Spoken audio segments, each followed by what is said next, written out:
Hi all, അസ്സലാമു അലൈക്കും. Welcome back to Silna's kitchen. ഇന്നത്തെ റെസിപ്പി ഒരു കപ്പ് സോയ ഉണ്ടെങ്കിൽ നല്ല ടേസ്റ്റി ആയിട്ടുള്ള നല്ല ക്രിസ്പി ആയിട്ടുള്ള ഒരു അടിപൊളി ഈവനിങ് സ്നാക്സ് തയ്യാറാക്കാം. എല്ലാവർക്കും ഇഷ്ടമാവുന്ന വളരെ സിമ്പിളായിട്ടുള്ള നല്ല ടേസ്റ്റി ആയിട്ടുള്ള ഒരു റെസിപ്പിയാണ്.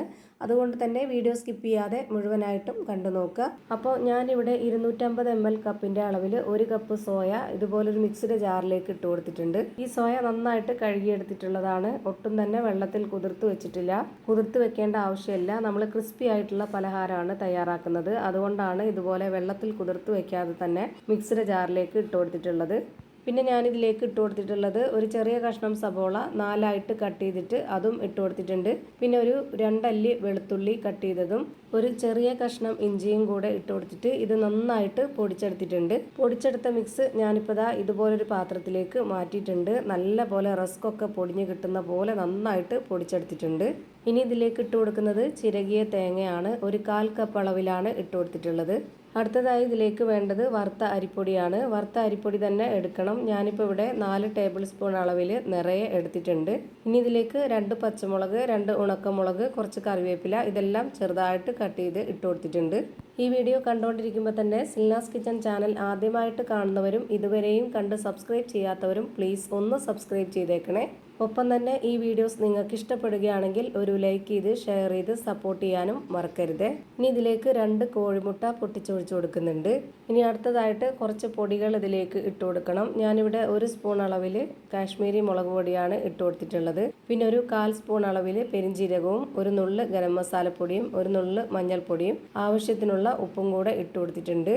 ഇനി ഇത് കൈവച്ച് നന്നായിട്ടൊന്ന് യോജിപ്പിച്ചെടുക്കാം. ഈ മാവ് കുറച്ച് ടൈറ്റായിട്ട് വേണം റെഡിയായി കിട്ടേണ്ടത്. അപ്പോൾ ആദ്യം തന്നെ ഇതിലേക്ക് വെള്ളമൊന്നും ഒഴിച്ചു കൊടുക്കുന്നില്ല. ഈ ഒരു മുട്ട മാത്രം വെച്ചിട്ട് തന്നെ ഇതുപോലെ ഒന്ന് നന്നായിട്ട് യോജിപ്പിച്ചെടുത്തൊന്ന് ഒതുക്കിയെടുക്കാം. ഇതൊന്ന് മാവ് ഒതുക്കിയെടുക്കാൻ വേണ്ടിയിട്ട് ഇതിലേക്ക് കുറച്ച് വെള്ളം ഒഴിച്ചു കൊടുക്കുന്നുണ്ട്. ഇത് കണ്ടില്ലേ, ഇത്ര മാത്രം വെള്ളം ഒഴിച്ചു കൊടുത്തിട്ടുള്ളൂ. ഇത് മതി. ഈ മാവ് ഇപ്പോൾ ഞാനിതാ ഈ ഒരു പരുവത്തിൽ റെഡിയാക്കി എടുത്തിട്ടുണ്ട്. ഇനി നമുക്ക് കൗണ്ടർ ടോപ്പിലേക്കോ അല്ലാന്നുണ്ടെങ്കിൽ ഒരു ബോർഡിലേക്കോ വെച്ച് കൊടുക്കാം. ഞാനിപ്പോൾ ഈ ഒരു ബോർഡിൽ വെച്ച് കൊടുത്തതിന് ശേഷം ഇത് നന്നായിട്ടൊന്ന് പരത്തിയെടുക്കുന്നുണ്ട്. അതായത് ഒട്ടും തന്നെ ബലം കൊടുക്കാതെ നല്ല സോഫ്റ്റ് ആയിട്ട് വേണം ഇത് പരത്തിയെടുക്കാനായിട്ട്. അല്ലാന്നുണ്ടെങ്കിൽ പൊട്ടിപ്പൊടിഞ്ഞു പോകും. ഒട്ടും ബലമില്ലാത്ത മാവാണ്. നല്ല പോലെ നൈസാക്കി പരത്തിയെടുക്കരുത്. ഇതുപോലെ കുറച്ച് കട്ടിയായിട്ട് ഈ ഒരു രീതിയിൽ പരത്തിയെടുത്തതിന് ശേഷം ഇതിൻ്റെ 4 ചുറ്റും ഒന്ന് കട്ട് ചെയ്തെടുക്കുന്നുണ്ട്. ഇത് കറക്റ്റ് ഒരു ഷേപ്പിൽ കിട്ടാൻ വേണ്ടിയിട്ടാണ് ഇതിൻ്റെ വക്ക് ഭാഗമൊക്കെ കട്ട് ചെയ്തെടുത്തിട്ടുള്ളത്. ഇനി ഇത് ഒന്നുകൂടി ചെറിയ പീസുകളാക്കി കട്ട് ചെയ്തെടുക്കുകയാണ് ചെയ്യുന്നത്. ഇതേപോലെ സ്ക്വയർ ആയിട്ട് തന്നെ ചെയ്തെടുക്കണമെന്നൊന്നുമില്ല. നിങ്ങൾക്ക് ഓരോരുത്തർക്കും ഇഷ്ടമുള്ള ഷേപ്പിലൊക്കെ കട്ട് ചെയ്തെടുക്കാവുന്നതാണ്.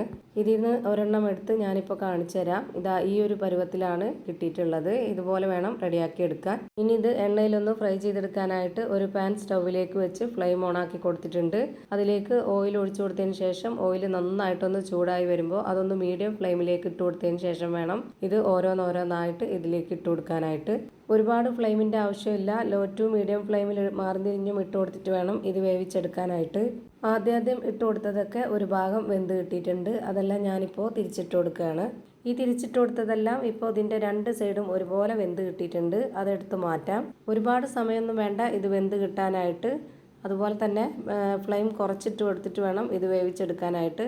അല്ലാന്നുണ്ടെങ്കിൽ പുറമേ പെട്ടെന്ന് തന്നെ കരിഞ്ഞു പോവുകയും അകം വേവാതിരിക്കുകയും ചെയ്യും. ഇപ്പോൾ ഞാനിതാ എല്ലാം തിരിച്ചിട്ട് കൊടുത്തിട്ടുണ്ട്. ഇനി ഈ ഒരു ഭാഗം കൂടെ ഒന്ന് വെന്ത് വരട്ടെ. ഇപ്പോൾ ഇതിൻ്റെ 2 സൈഡും നല്ല പോലെ വെന്ത് കിട്ടിയിട്ടുണ്ട്. ഇനി ഇതെല്ലാം എണ്ണയിൽ നിന്ന് കോരി മാറ്റാം. അപ്പോൾ ഇതേപോലെ തന്നെ എല്ലാം ഞാനിവിടെ ഫ്രൈ ചെയ്ത് ഒരു പാത്രത്തിലേക്ക് മാറ്റിയിട്ടുണ്ട്.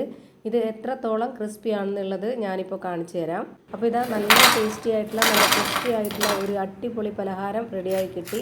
ഇനി ഇതിൻ്റെ അകം എങ്ങനെയാണ് ഇരിക്കുന്നതെന്ന് അറിയാനായിട്ട് ഞാനിതൊന്ന് പൊട്ടിച്ചുകൂടി കാണിച്ചു തരാം. ഇതിൻ്റെ പുറമെ ക്രിസ്പി ആണെന്നുണ്ടെങ്കിലും അകം നല്ല സോഫ്റ്റ് ആണ്. അപ്പോൾ ഇത്രയേ ഉള്ളൂ ഇന്നത്തെ വീഡിയോ ഇഷ്ടമായാൽ ലൈക്ക് ചെയ്യാനും കമൻറ്റ് ചെയ്യാനും ഷെയർ ചെയ്യാനും മറക്കരുത്. പുതിയൊരു വീഡിയോയുമായി വീണ്ടും വരും. Thank you for watching.